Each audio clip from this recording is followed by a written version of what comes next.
गरीब किसान की कहानी। किसान बहुत मेहनती होते हैं। इनके जीवन में कितनी भी कठिनाई आ जाए लेकिन ये हार नहीं मानते हैं। हम यहाँ आपको इन्हीं मेहनती किसान की कहानी बताएंगे। यहाँ पर हमने तरह तरह के intelligent farmer story in Hindi पेश की है, जो पढ़ने में शायद छोटी लगे लेकिन इनके पीछे आपको एक अच्छी सीख मिलेगी। इस संसार में बहुत ही गरीब था। उसके पास जमीन का एक छोटा सा टुकड़ा था जिस पर वह खेती करता था। उसका गुजारा अत्यंत कठिन तरीकों से होता था। एक दिन सूरज की गर्मी चरम सीमा पर थी, परंतु किसान हमेशा की तरह खेत में काम कर रहा था। पसीने से लथपथ किसान बुवाई के लिए खेत जोत रहा था।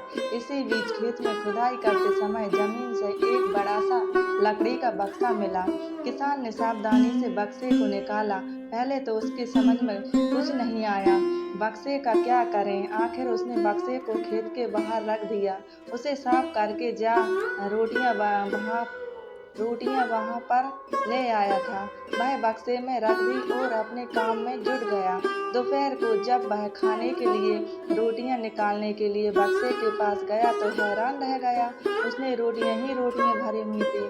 तब किसान को पता चला कि वह जादुई बक्सा था। उसमें जो भी चीज डालो उसका 80 गुना जरूर हो जाता है, वह प्राप्त कर लेता है। समय गुजरने के साथ साथ उसके बक्से के बारे में गांव के जमींदार को पता लगा। जमींदार बेहद लालची था और उसे लगा कि ऐसी ही जादुई चीज पर तो उसका अधिकार होना चाहिए, तो तुरंत उसमें से 80 दाने निकाल पड़ते हैं। किसान ने तृप्त होकर खाना खाया और उसके बाद किसान संतुष्ट होकर बक्से को घर ले आया। बक्सा मिलने के बाद किसान बहुत खुश था। उसे लगा कि उसके सब दुख अब दूर होंगे। वह लालची नहीं बल्कि धैर्यवान व्यक्ति था। उसने बक्से का दुरुपयोग नहीं किया। उसे जब भी किसी चीज की बक्से से तुरंत प्राप्त कर लेता था। समय गुजरने के साथ साथ उसके बक्से के बारे में गांव के जमींदार को पता लगा। जमींदार बेहद लालची था और उसे लगा कि ऐसी जादुई चीज उसके अधिकार में होना चाहिए। उसके आदेश पर जमींदार के लठित किसान को पकड़कर घर ले आए और उसने किसान को धमका कर कहा, बक्सा हमें दे दो। जमींदार में आती इसलिए उसे बक्से पर अधिकार बनता है। किसान गिड़गिड़ाया लेकिन जमींदार बहुत धमकाए, पर जमींदार बहुत खुश हुआ। किसान रो रोकर बुरा हाल था। जमींदार चांदी हो गया। वह जो चाहता था बक्से में डालता और उसे कई गुना पाकर खुश हो जाता। कुछ लोगों ने जादुई बक्से की खबर मंत्री के पास पहुंचा दी। पहले तो उसे विश्वास न हुआ, फिर उसने अपने विश्वास सेवक को बक्से की सच्चाई परखने के लिए भेजा। वहां जो उसने बक्से का जो जादू देखा तो वह मंत्री के पास जाकर सारी सच्चाई बता दी।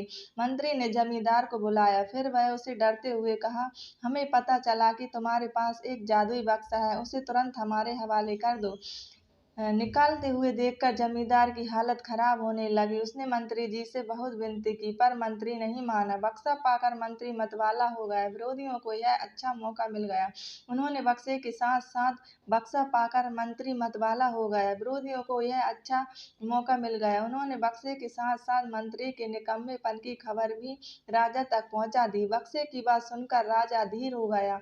वो उठा, वह अपने सेनापति के साथ मंत्री के घर जा पहुंचा। उसने कहा, देश की सारी जमीन सजा दी होती, इसलिए जादुई बक्से राजा को दे दिया। जादुई बक्से को पाकर राजा प्रसन्न हो गया। सबसे पहले राजा ने जादुई बक्से की मदद से अपने खजाने की वृद्धि की। फिर राजा के उस बक्से की सुरक्षा को लेकर चिंता हुई। राजा हर कीमत पर उस बक्से को अपने साथ रखना चाहता था। राजा ने सोचा कि इस रहस्य ज्ञात किया जाए।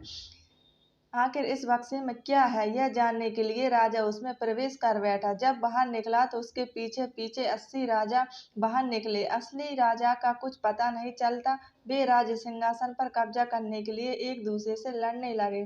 हैरान जानकर किसान को बेहद दुख हुआ कि वह अपने आप को कोसने लगा कि कितना अच्छा होता कि मैं बक्से को जमीन में ही गाड़ देता।